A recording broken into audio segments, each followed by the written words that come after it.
So this idea of enemies and allies might not be the best fit when talking about an agricultural system that's striving for harmony, but when it comes to weeds, knowing your enemy is a pretty good way to say it. Let's soften that just a little bit though. Let's think of weeds as worthy opponents, knowing that a lifetime of matches will be played, and that the farmer and their consultants won't always win. As with any competitive game, knowing your opponent, or better yet, knowing their playbook, will always give you a leg up. So what do we mean when we talk about this in the context of weeds? First, the definition. Weeds are just plants in the wrong place at the wrong time. They could easily be last year's crop or a cover crop that just didn't die. There are a couple of universal truths that we should establish here to make sure we're on the same page. The first is that weeds are opportunists. Nature just abhors a vacuum, and weeds are the pioneers that will take over any square centimeter not spoken for. Which weed, and to what degree it fills that vacuum, can depend on a huge number of conditions. Some that we can control, but a lot that we can't. The second truth is that every weed has a consistent, predictable life cycle, one that can be learned and exploited to cut it short. Keeping these weedy truths in mind is key to getting a control strategy right. Weeds are opportunists, we can take that opportunity away. And every weed has a predictable life cycle. Once we know it, we can cut it short. So let's talk about 3 aspects of knowing your weeds. 1. Know where they are and why they're there. 2. Know how to assess their impact. And 3. Know each weed and how to control it. Know where weeds are and why they're there. In this battle, you first need to find out your opponent and then figure out why they're doing what they're doing.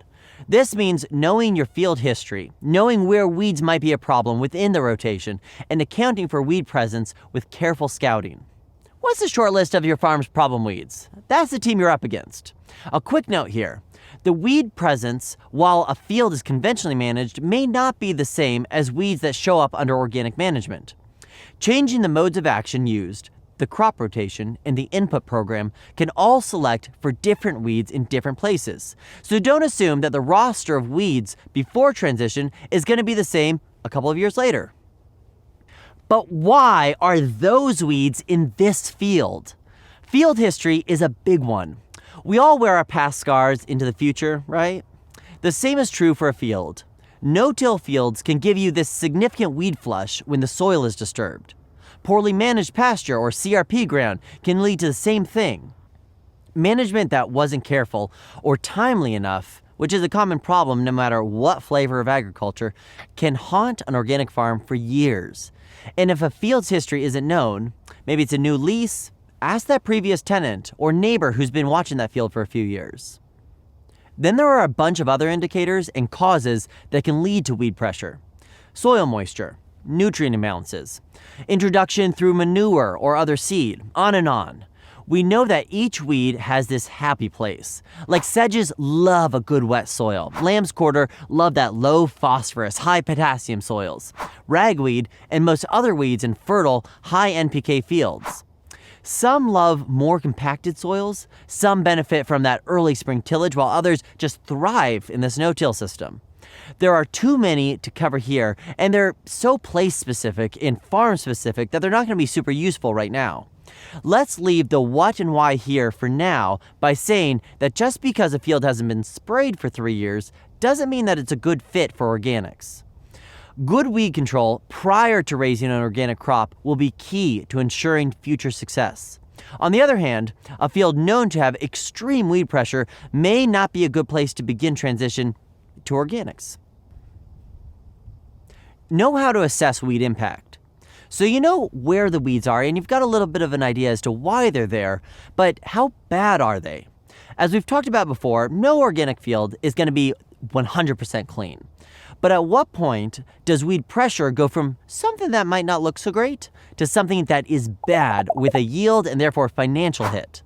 Assessing tolerable weed pressure will take time to figure out for each grower and advisor. Intentional observation over a few years in infestation levels will be the quickest way to calibrate your internal assessment tool until you'll be able to walk into a field and estimate that impact just on site. Let's get a head start though, and check in with some folks who have more informed take on what kind of weed pressure is okay and when is it a total loss.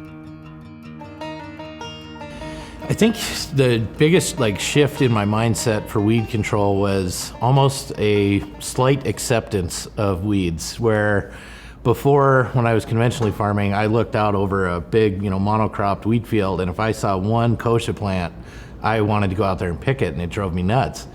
And in organic, you look out there and you see a few prickly lettuce or something poking up through, or maybe some Russian thistle under the canopy. You kind of have to be like, that's not bad. You kind of have to accept that there's going to be some weeds in your fields.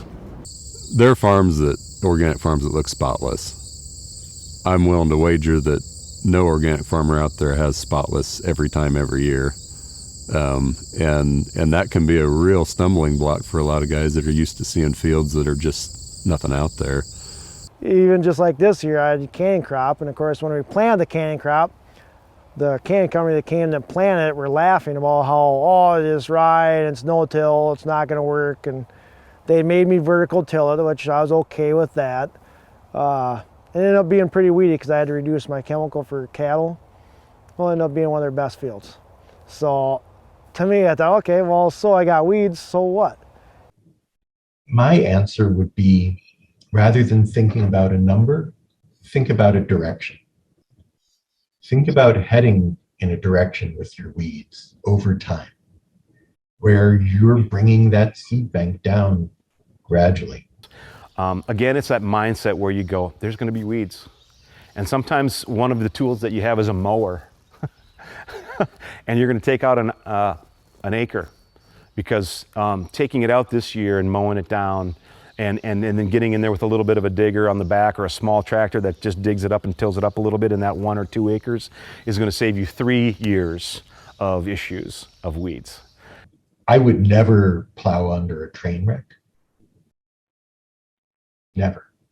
I would swath it and I would bale it or get it out of there, burn it. But you don't want to take those seeds that have been produced and then send them down into safe storage. So one of the principles of seed bank management is that it is most dangerous on the soil surface and safest, when you're 8 inches at plow depth below the soil surface. If you take a look at decay rates, they're many times higher on the surface than down in the soil seed bank. Ooh, there's some nice foxtail in there. So in terms of weed pressure, I think everybody has a different tolerance level. There are some organic farmers who really want to have, fields that are indistinguishable from well-managed conventional fields and have no weeds whatsoever. And other farmers that are comfortable with, an amount of weeds that, there's some there, some that'll end up producing seed, but they're okay with that in terms of knowing how they're going to manage that subsequently, knowing that they're not contributing too much to a weed seed bank, and that through subsequent crops with diverse crop rotation, that they'll be able to manage it. So can we say exactly how much that is? That's a good question, but we can see here that we do have some weeds. Here's lamb's quarter. Whether this one ends up producing some viable seed, we do see one here that's flowered. But overall, we've got a pretty clean looking corn crop here, popcorn crop. It seems like there's, one every year that really disappoints you, which on the, the scale I've got, if I'd say 4,000 acres, if I had 100 every, obviously I'm not shooting for this, but if I had 100 every year that failed, I can live with that, Know each weed and how to control it. In the NFL, a playbook is this sacred thing, carefully guarded and shrouded in mystery. Each team is relatively blind as to what their opponent has planned any given Sunday. Luckily, this isn't the case for our opponents in the field, weeds. Their playbooks are everywhere. Most land-grant universities have one for each weed in their region. Each farmer or agronomist has a mental playbook, often learned through the years of observation across a region. Search lamb's quarter in any search engine, and within seconds, there's going to be so much information, guides, videos, podcasts, articles, than you could read in a whole year. I got 329,000 hits in 0.064 seconds searching lamb's quarter.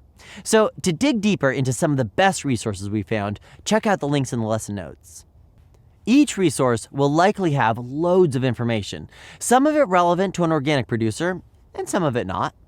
Things to focus on would be seed size and profile depth, how it propagates, what its life cycle is, the seed count, and the best control method. Let's give some examples to show how these might affect a control strategy. Seed size and profile depth. Different tillage and cultivation tools and techniques will bring different seeds to the surface. Propagation method. Is it a seed or a root tubule? Is it both, like Canadian thistle? Discs can make thistle problems worse when they cut up and spread the perennial roots. If a weed with windborne seeds is at a field's edge, it's probably a good idea to control it sooner rather than later. Oh, the life cycle. Is it an annual, a biennial, or perennial? This will tell you whether you're trying to reduce the seed return, like in annuals, or kill that rosette in biennials, or both in perennials. When does it emerge and how quickly does it root, and when are its seeds viable? This informs the drop dead date for control and will tell you when the best times for control are. Seed count. How bad is one missed plant in a field? As an example, giant ragweed can produce between 500 and 5,000 seeds. Velvet leaf can produce 48,000 seeds per plant, and purslane can produce up to 1.8 million seeds per plant. 500 giant ragweed seeds can likely do a heck of a lot more damage than 500 purslane seeds. But the point is that each plant has a different capacity to propagate itself, and knowing the potential can inform how bad an infestation is likely going to be. Lastly, control method. Lots of the guides out there will spend a little time on cultural controls, but give more space to chemical controls. Those non-chemical controls are the breadcrumbs left for the organic grower and those who work with them. It's a good idea to marry any recommendation you find with local intel from other farmers using non-chemical weed control methods. So if the Bears could take a little peek at the Packers playbook, they probably would. Knowing the why, what, where, and how of each of the problem weeds in your field will be the key to a winning, successful strategy against your opponents, the weeds. All right, see you in the next lesson.